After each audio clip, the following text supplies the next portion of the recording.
नमस्कार, आप देख रहे हैं हॉट टॉपिक। मुंबई से मैं हूं पूजा भारद्वाज और इस वक्त हमारे साथ दिल्ली से परिमल कुमार भी बने हुए हैं।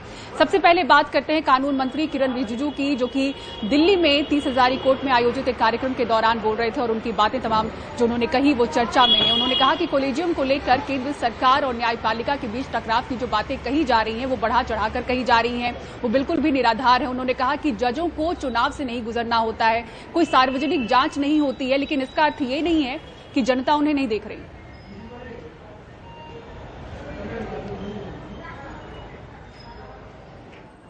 मैंने 6 तारीख जनवरी में एक पत्र लिखा, चीफ जस्टिस के नाम पे एक पत्र लिखा, जो मेरा ड्यूटी है, मुझे लिखना था, मैंने पत्र लिखा।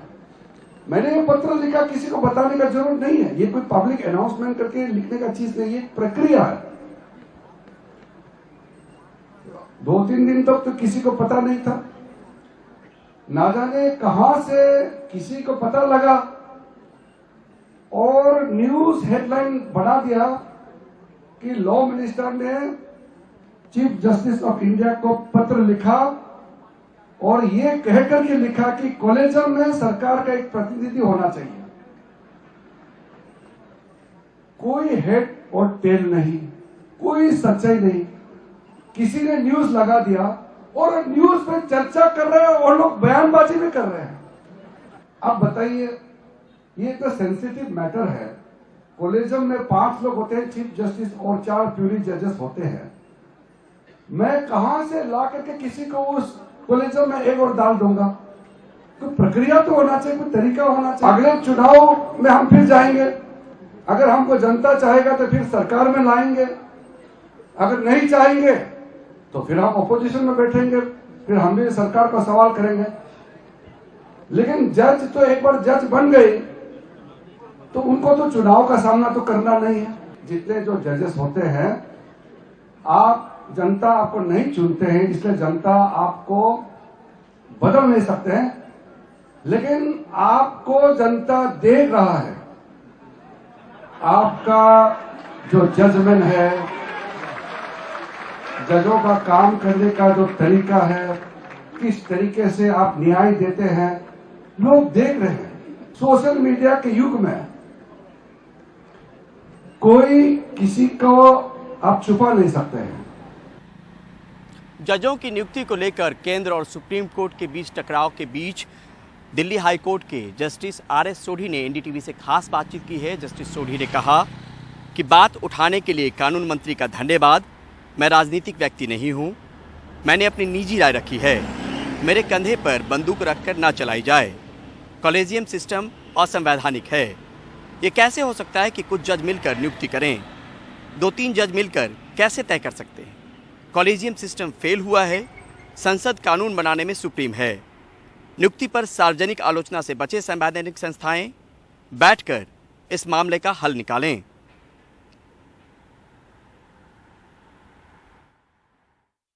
उन्होंने तो सिर्फ मेरी बात को माना है, सलाह है, तो मैं उसके तो थैंक यू कहता हूँ उनको। लेकिन मैं पॉलिटिकल नहीं हूँ, तो मेरी राय को पॉलिटिकल बनाना ठीक नहीं, उचित नहीं होगा। लेकिन हाउएवर मेरी राय तो मेरी राय है कि कॉलेजियम सिस्टम ने ये कॉन्स्टिट्यूशनल नहीं है, ना था कभी। और ये कैसे हो सकता है कि भाई 4 जज या 5 जज ये सारा सब कुछ तय कर लें और बाकी जजों का कोई कुछ नहीं है। हाई कोर्ट में किसी में 10, हाई कोर्ट किसी में 10 होती हैं हाई कोर्ट जजेस, किसी में 20 है, किसी में 100 हैं। और 100 में सिर्फ 2 ही करेंगे वो जज अपॉइंट, और बाकियों की कोई राय नहीं है। ये कॉलेजियम सिस्टम कैसा है अभी? और ये भी एक चीफ जस्टिस साहब हैं, वो तो बाहर के आते हैं, बाहर से, तो वो तो उनको तो स्टेट के बारे में कुछ पता ही नहीं है, वो तो है ही बाहर के। और जो 2 हैं बैठे हुए, एक नंबर 1 ने तो हाई कोर्ट इनका चीफ जस्टिस बनना है, उसकी तो टर्न आ गई है। और वो किसको देख रहा है अब? सुप्रीम कोर्ट को, कि जी मुझे कहाँ लगाओगे आप?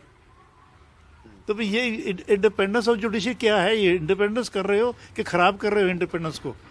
हाई कोर्ट की तो भी इंडिपेंडेंस होती है, वो भी जुडिशरी है।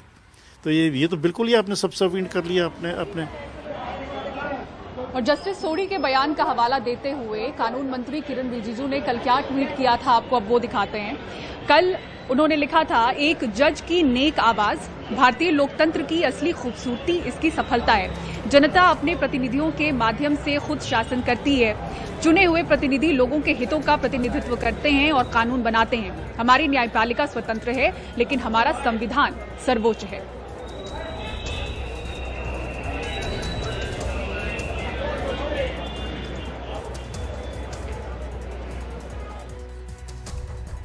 भारत जोड़ो यात्रा फिलहाल राहुल गांधी का जम्मू कश्मीर में चल रहा है। वहां पे उनसे जुड़े दिग्विजय सिंह, और दिग्विजय सिंह ने वहां पर सर्जिकल स्ट्राइक पर सवाल उठाए।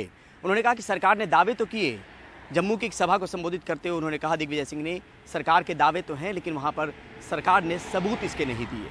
इस पर बीजेपी ने पलटवार करते हुए कहा कि ये भारत जोड़ो यात्रा नहीं, भारत तोड़ो यात्रा पर ये निकले हैं। पुलवामा, जो कि पूरे तरीके से टेररिज्म का एक केंद्र बन चुका है, वहां हर गाड़ी की चेकिंग होती है। वहां एक स्कॉर्पियो गाड़ी उल्टी दिशा से आती है, उसकी जांच पड़ताल क्यों नहीं हुई? और जांच पड़ताल भी नहीं हुई, और उसके बाद वो आके टकराती है और हमारे 40 सीआरपीएफ के जवान शहीद हो जाते हैं। आज तक उस घटना की जानकारी न संसद में उन्होंने पेश की, न जनता के सामने रखी। सर्जिकल स्ट्राइक की बात करते हैं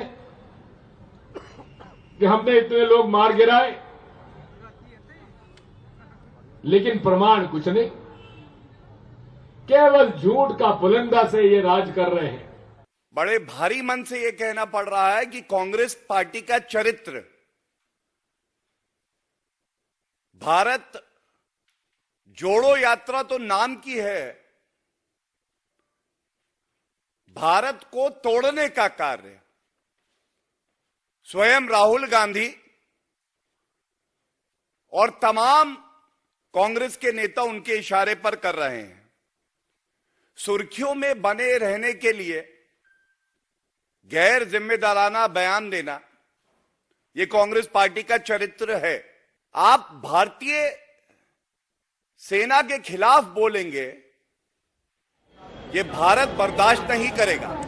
और इस वक्त हम मुंबई के शनमुखानंद हॉल में मौजूद हैं, क्योंकि आज उद्धव ठाकरे अपने पार्टी कार्यकर्ताओं को संबोधित कर रहे हैं। आज महाराष्ट्र की राजनीति में एक बड़ा दिन है, शिवसेना के लिए एक बड़ा दिन है, क्योंकि बाला साहब ठाकरे की आज 97वीं जयंती है।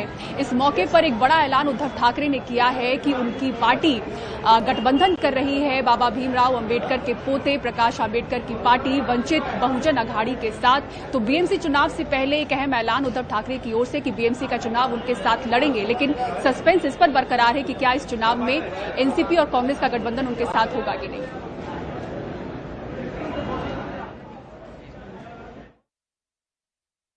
हिंदू हृदय सम्राट शिवसेना प्रमुखांचा जन्मदिवस, आणि मला एका गोष्टीचं समाधान आणि आनंद आहे की ज्या एका स्वप्नाची महाराष्ट्रातील जनता आतुरतेने वाट पाहत होती, यापूर्वी सुद्धा हा प्रयत्न झाला होता, नाही अशा प्रभात नाही, पण प्रकाशजी आणि आम्ही आज पहिल्या प्रथम एकत्र एका व्यासपीठावरती आणि पुढची वाटचाल एकत्र करण्यासाठी म्हणून या वास्तूमध्ये आलेलो आहोत।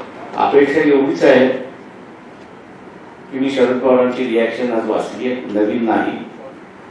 आमच्या दोघांचं भांडण फार जुनं भांडण आहे, शेतातलं भांडण नाही, नेतृत्वातलं भांडण आहे, दिशेचं भांडण आहे। आमच्या बरोबर येतील अशी अपेक्षा मी त्या ठिकाणी बाळगतो।